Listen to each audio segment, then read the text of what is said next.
Welcome to ML's English Podcast, the show where English learning meets mindset growth. Whether you're here to boost your vocabulary, speak with confidence, or build a strong, unstoppable mindset, you're in the perfect place. Get ready for powerful tips, real conversations, and high energy that will move you forward. This is more than just a podcast. This is your new routine for success. Today, we're taking a fascinating plunge into a stack of insights that tackles one of the biggest silent obstacles many of us face, especially when stepping out of our comfort zones, the fear of what other people think. That's right. Our material for this deep dive comes from the English Leap podcast, specifically their episode titled Stop Caring What People Think. It's packed with practical wisdom, real-world examples, and a strong dose of encouragement that truly resonated with us. Our mission for you today is to extract the most liberating nuggets from this material.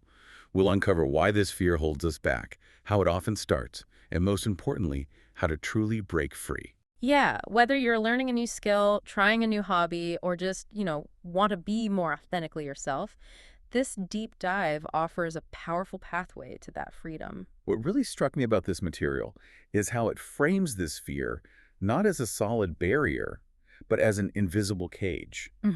Built from others' thoughts. Yet it highlights that most of those thoughts, they're not even real.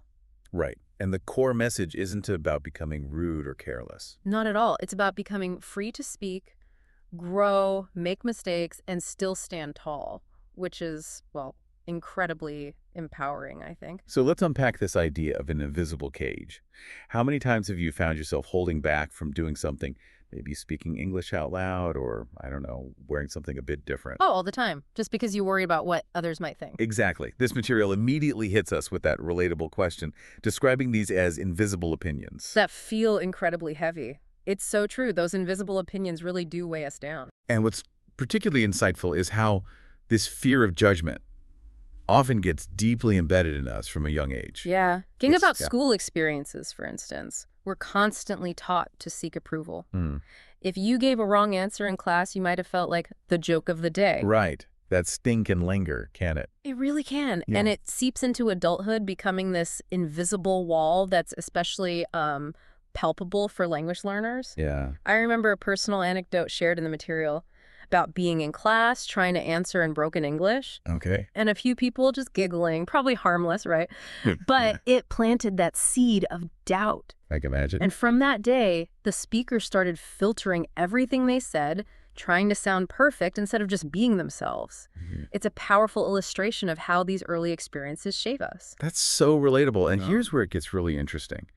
This concept of carrying an invisible crowd on our shoulders. They're constantly whispering what not to do, what to hide, And the crazy thing is, most of this crowd is completely imaginary, isn't it?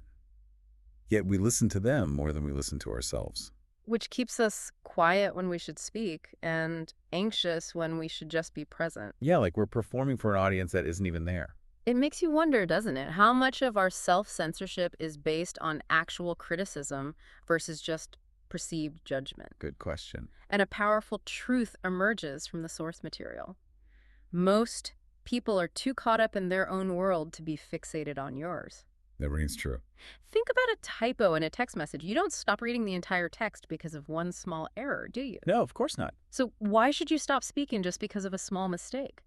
We often imagine everyone notices when we mispronounce a word or pause too long. Right. We think the spotlight is on us. But in reality, they're often preoccupied with their own worries and insecurities. They're not hyper-focused on you. That's such an aha moment for so many. This material describes how we often feel like we're under a spotlight, but the reality is everyone else is just adjusting their own lights. Exactly. They're not analyzing your every move. They're worrying about their own performance, their own perceived flaws. You're not the protagonist in their story, maybe? Maybe a background passerby at best. That perspective really is a game changer, isn't it? It really is. It takes so much pressure off, allows you to breathe. And when you realize this, you start experimenting, stumbling through conversations. And find that most people don't even notice, let alone laugh. It truly is fascinating how that shift in perspective can change everything. When you actually let go of the fear of being constantly watched, something amazing happens. What's that? Your confidence builds quietly, like a seed that just needed a little space. The soil wasn't fear, it was freedom. I like that freedom. It's an encouragement to you, the listener, to speak up and be bold, even in small ways. Each time you do, you're essentially reminding your brain that it's okay to be seen. That the imagined danger isn't real. Precisely. But what about when people do say things? Yeah. Because let's be honest, that can be incredibly painful. Oh, for sure. It happens. This material shares an anecdote about someone being told, "Your English is a bit weird," Ouch. and how that ego lived in their head for years, carrying every critique as if it were their absolute truth. That's a very real experience for many. It absolutely is. And this is where the material offers a crucial reframe. Okay. What someone says often says more about them than it does about you. Interesting. Tell me more. Their judgments are often projections of their own insecurities, or maybe stem from limited thinking. Right, like maybe they haven't experienced the same challenges. Exactly. For example, someone mocking an accent might be doing so because they've never had the guts to learn a second language themselves. Ah, I see. When you start to see it this way, when you understand that their comment is more a reflection of them, It loses its power. yes, you stop reacting defensively and start owning your own voice. And that's the key, isn't it? Owning your voice. Yeah. Especially for English learners. Absolutely. Your accent isn't something to hide or be ashamed of. In fact, that's proof you're brave enough to learn a whole new way of expressing yourself. You should wear it with pride. Every syllable, every attempt is a step forward in your journey. And if someone's bothered by it, Honestly, that's their story, not yours. You're focused on your growth. okay, so that leads to a really important question. If we stop performing for others, what exactly do we start doing instead? Right, and the material powerfully states, the moment you stop performing for others, you start growing for yourself. It highlights all that wasted energy we expend trying to impress people who, As we just discussed, aren't even paying attention most of the time. I've had a powerful example of this in the material. Real progress came for one speaker when they stopped caring about sounding smart Okay. and instead focused on genuinely asking questions. Their growth skyrocketed Yeah. because they gave themselves permission to sound uncertain, to be curious, to not have it all figured out. That takes courage, though. It does. There's a story about being lost in a workshop, everyone nodding along, but the speaker hesitated to ask, thinking they'd look foolish. Oh, I've been there. Then someone else asked the very question they had, and they realized half the room felt the same way. That moment was described as liberating. I bet. It's a powerful reminder that curiosity is your real superpower. And that's so true. The material busts a common misconception here. Which is? Confidence doesn't come from knowing everything. Ah, yeah. So where does it come from? Yeah, it comes from embracing the discomfort of not knowing and leaning into it anyway. Leaning into the discomfort. Okay. It calls out that sneaky little lie that you need to be perfect first. Right. Perfectionism. Perfection, they say, isn't the goal. It's the excuse. Oof. That hits home. Growth doesn't come from hiding your questions, but from asking them, even the basic ones. Getting comfortable with being a learner? Ex- They use a fantastic analogy that really sticks with you. You don't learn to swim by reading about water. You learn by getting wet, by flailing, kicking, swallowing a little water, and then getting better. A bit messy, but effective. This powerfully emphasizes that perfection sounds nice, but it's paralyzing. It convinces you to wait until you're absolutely ready. But that day never comes. Right. Meanwhile, progress is messy, noisy, full of mistakes, and totally worth it. Think about grammar, for instance. Yeah. It often improves after you start speaking, not before. Those initial mistakes become your stepping stones for learning. That analogy truly captures the essence of it. This all leads to a crucial shift in mindset then. Which is Don't aim to be flawless. Aim to be fearless enough to begin. fearless enough to begin. I like that. The material explains that confidence isn't a gift, it's a practice. Like muscles at the gym. Exactly. The more you use it, the more it shows up when you need it. So it's built by showing up more often, by putting in the reps, those daily small actions. Making confidence your default setting, slowly but surely. So don't wait for courage to magically appear. No. Create it one small, brave move at a time. What kind of moves are we talking about? Could be something as simple as saying hi to someone new, joining an online conversation thread, sharing your thoughts, even if it's just one sentence. Or recording yourself speaking. Yeah, even that. Confidence grows in tiny moments. Each one is a win. Okay, so confidence is building, and once that starts to happen, here's the powerful next step that emerged from our material. Let's hear it. Replacing fear with curiosity. Fear versus curiosity.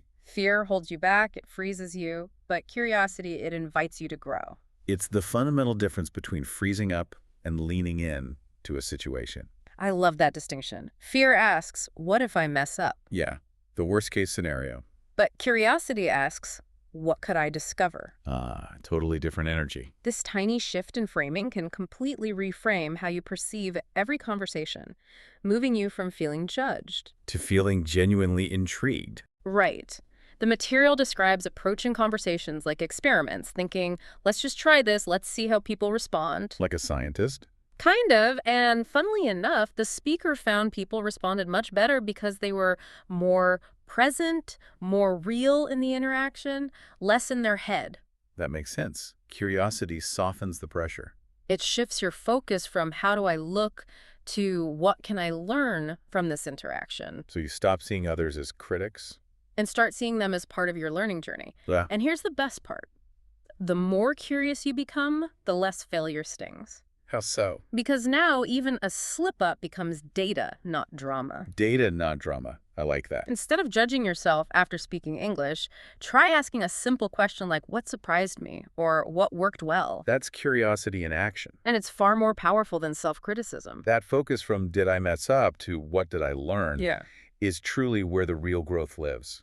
It's about being a scientist of your own communication. Couldn't agree more. So what does this all mean for you, the listener? This deep dive into the stop caring what people think material has revealed that the biggest barrier we face is often self-imposed. Built on imaginary judgments and old fears. The path to freedom is clear. It's through embracing imperfection, practicing confidence in small daily actions. And cultivating an unshakable curiosity.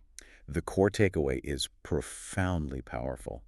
The goal isn't to be perfect. It's to show up, speak up, and live a little louder without worrying about the invisible crowd. Your progress truly begins when you allow yourself to be seen, even with mistakes, because that's where the real learning happens. For your own continued deep dive, consider this provocative thought. If that invisible crowd is mostly imaginary, what's one tiny, brave action you could take today that you've been avoiding, just because of what you think others might think? Just one small step. What new freedom might that single step unlock for you? That's a wrap for today's episode on MLS English Podcast. If you enjoyed it, make sure to subscribe, leave us a review, and share this episode with someone who's serious about growing in English and in life. Keep practicing, keep pushing, and we'll see you in the next one. Let's grow together.